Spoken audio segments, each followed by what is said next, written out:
welcome back. You are listening to KDKA AM 1020. My name is Rose. And so joining me today from the 14th Congressional District of Pennsylvania is Congressman Guy Reschenthaler. How are you, Guy Reschenthaler? And please just call me Guy. I know you always say that, but you are my congressman. So listen. I insist. You're a constituent. All right, Guy. Look, there's so much to talk to you about, but I've got to, it's interesting because the minute I walked in today, a lot of people wanted to talk about the midterm election. I'm talking producers. I'm talking everybody. So we had little chats about that during breaks, before the show started. Also, some of the callers are very concerned. So let's start with that. Okay. This is a very unique and important, every, especially midterm is very important, right? But right now, what we need is, because what we're seeing now, Biden inflation and everything else is not just a result of President Biden, but Democratic leadership. And people are hurting. Let's be honest. Let's start first with the economy. They are hurting. And the only way to change that, the only way is to get Republicans back in so we have some sort of check and balance going on in Washington, D.C. Am I correct? You're exactly right. And we're poised to retake the House and retake the Senate. And what that's going to be, that's going to afford us the ability to slow down some of the crazy policies you're seeing coming out of the Democrat Party. Remember that Biden ran as a moderate. That was a hoax. He is controlled by the far left wing of his party. His platform has much more in common with Bernie Sanders than it does with, let's say, the platform of Bill Clinton. Right. So this party has shifted drastically to the left, and it's having real consequences for the American people. Inflation, chaos at the border, the disaster in Afghanistan, the debacle that you're seeing in Ukraine right now. God forbid the Chinese Communist Party try to invade Taiwan. But we have all these disasters domestically and internationally. The only way to stop it, or to pause it really, is to retake the House and the Senate. Yeah, absolutely. And, it's interesting because, I talked to a few people, we have a lot of people. I think I think that if you want to run for high office, you should be able to, right? This is America. You can do that. But when we get to the point where we have as many as we have, both in the governor's race and the Senate race, it muddies it just to a degree that we are now looking at really two front runners, particularly where the Senate race is concerned. Two front runners. And what you have to do, and people have still said, but I want to vote my heart in the primary. You know what? I'm sorry. Guess what? You're going to have to make a strategic decision. And you're going to think about what Bennett had always said. You have to look at the candidates and choose the one who is the most conservative that can win. And you can't look at everybody else at this point because whether you like it or not, it's down to two candidates, particularly in the Senate. I was just going to say, we don't have to make that choice because we've got a candidate that can win who is also very conservative, and that's Dr. Oz. Here's a guy that's pro-life, pro-Second Amendment, who is pro-America first in the world. He really has the MAGA agenda. He also can get a lot of votes from Democrats. Yes. So if we put him in the general election, he's going to win. I think he'll win the primary. Trump's behind him. Sean Hannity is behind him. You have a few congressmen that are now getting behind him as well. I've been with him since day number one. So I think that he will win the primary and then, of course, win the general election. But we don't have to choose. It's a false choice because we can have the guy that can win and the real conservatives. And I want to mention Dr. Ben Carson has also endorsed him, and Ted Nugent. Ted Nugent puts people... Perry. And Rick Perry, yes, I love Rick Perry. Ted Nugent is the Second Amendment guy in the entire country. He put him through a very rigorous testing, if you will, before he decided to endorse, because he doesn't ordinarily endorse candidates. That's not something that he does. But he did do that. Look, here's how I look at it, all right? When you consider Donald Trump, Guy, I had a lot of flack from people before the 2016 primary, or going into the 2016 primary. I had a lot of flack because I decided that I was supporting Donald Trump. So evangelical Christians, and I am an evangelical Christian, they accused me of not being a real Christian because I wasn't supporting Ted Cruz. Other conservatives felt that I wasn't supporting the most conservative candidate. Rhinos thought that I wasn't voting for the Rhino candidate. Everybody was angry with me. They couldn't believe that I was supporting Donald Trump going into 2016.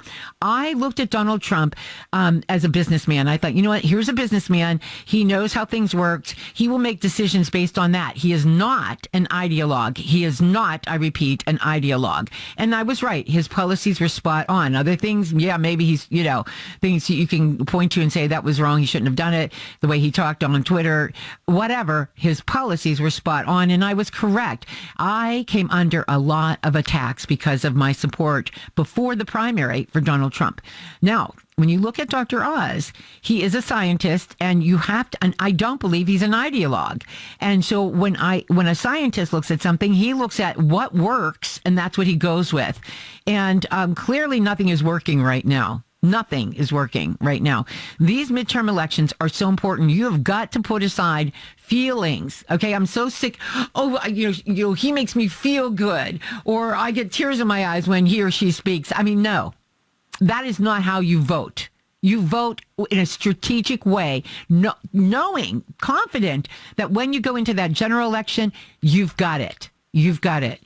I have 60 seconds. Give me your response to that, and I'll bring you back, and we can talk real quick about Ukraine when it comes to these elections, all elections, of course, are important. But this election for the Senate in Pennsylvania could determine if the Democrats stay in control of the Senate or if we take control of the Senate. It's incredibly important for us to win this seat. And again, we've got an incredibly conservative, MAGA-style Republican candidate with Dr. Oz, who has tons of crossover appeal with Democrats. He's going to be able to win the general election. So the choice is very clear for me. That's why I endorse Dr. Oz from the get-go. Trump was a crossover too, by the way. He had a lot of votes from Democrats, a lot. And I think he did again in 2020. So much more to talk to you about. We've got to do this. So, all right, can you stay with us? Yeah, absolutely. For you, Rose, yes. Oh, isn't that sweet? All right, so hold on. We're talking to Congressman Guy Reschenthaler. We'll talk more with him after the break. But all right, welcome back to the show. Joining us this morning, Congressman Guy Reschenthaler. Guy, let's talk about Russia, Ukraine right now. Putin continues to intensify his efforts and the attacks. For weeks, those in Ukraine have been holding on for some time in Mariupol. There are approximately 11 million that have been displaced. Civilians are without food, toiletries, heat, all of the essentials they need to live. Now, we're hearing that there's a new general in charge, and they call him the Butcher. That sounds great, doesn't it? So Biden... Right, the Butcher of Syria. Yes, and Biden's behind... Other nations are taking the lead right now. The sanctions aren't working. We knew they weren't going to work. They weren't strong enough. Britain is establishing more sanctions, more than anyone else, in fact. And, Congressman, ABC News poll, do you approve of how Joe Biden is handling Russia's invasion of Ukraine? 45% said yes. 53% said no. I would suggest you ask the people of Ukraine, and that number would be largely different. What are we doing wrong, and what should we be doing to help the people of Ukraine? Well, we've got two options here. And remember, I've said from the start of this, the Russians are viewing this as a war of attrition. As soon as that blitzkrieg strategy they had did not work, and Kiev did not fall within 3 days like the top military brass in our military were predicting. By the way, isn't it amazing how often they get it wrong? But that's just an aside. When that didn't happen, I said that this is going to turn into a war of attrition. And what we're allowing by not getting involved and not stepping up here is we're having all these civilian casualties. We're having this refugee crisis all over Central and Western Europe. What we should be doing is we should be, I think, engaged in electronic warfare. We can jam the Russian MiGs and ground them. We can hit them with cyber warfare as well to disrupt Russia. We're not doing that, but we should be doing it. And remember, Russia has hit us with cyber attacks before when they took down the Colonial Pipeline, and we did zero in response for that.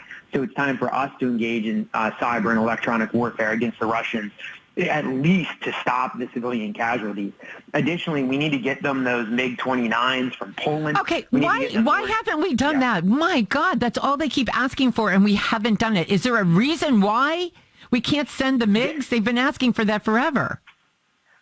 Well, look, remember, I was a Navy JAG, and I can tell you that a lot of folks in the military will overanalyze the situation, say that this will cause an Article 5. We'll have to invoke Article 5 of NATO. My response to that is Russia is the one that started this war when they invaded Ukraine. And they didn't just invade Ukraine. They invaded in 2014, the last time Biden was in the White House, and we did nothing. The West allowed Crimea to fall to the Russians, and that just whetted the appetite of Putin and the Russians. And now we're seeing them come back to gobble up more and more of Ukrainian territory. And the Russians historically have been brutal. If you want to see how brutal they are, read about what happened when the Russians took over the eastern half of Germany. It was a brutal, targeted civilians. Tons of war crimes were committed. We're seeing a very similar circumstance now in Ukraine with what happened in post-World War II Germany. Additionally, everybody's making a big deal of the butcher of Syria now in charge. I would submit to you that it doesn't matter which Russian general is in charge. Their playbook is to go after civilians and break the will of the people to fight. So no matter which general is in charge, he's a Russian general, he's going to target civilians, which, again, is a war crime, and the West is doing nothing. We need to get more involved here, because if we don't and Ukraine falls, the West gets that much weaker. We also incentivize China now to invade Taiwan. So just as we're sending war material to Ukraine, we should be doing the same thing to Taiwan, so the Chinese know that if they try to invade the free and independent nation of Taiwan, they will pay a bloody price, and we need to deter them by saying your casualties will be so high, just like the Russian casualties in Ukraine, that it's not worth it for you to attempt to invade this democratic state of Taiwan. Right, well said. I appreciate that. We have to get to traffic on the fives, but I want to say thank you to Congressman Guy Reschenthaler for all of your good work and for joining us today. I appreciate you. And the 2022 midterm elections are very, very important. And thank you for stressing that today on the show. Likewise, Rose. Take care.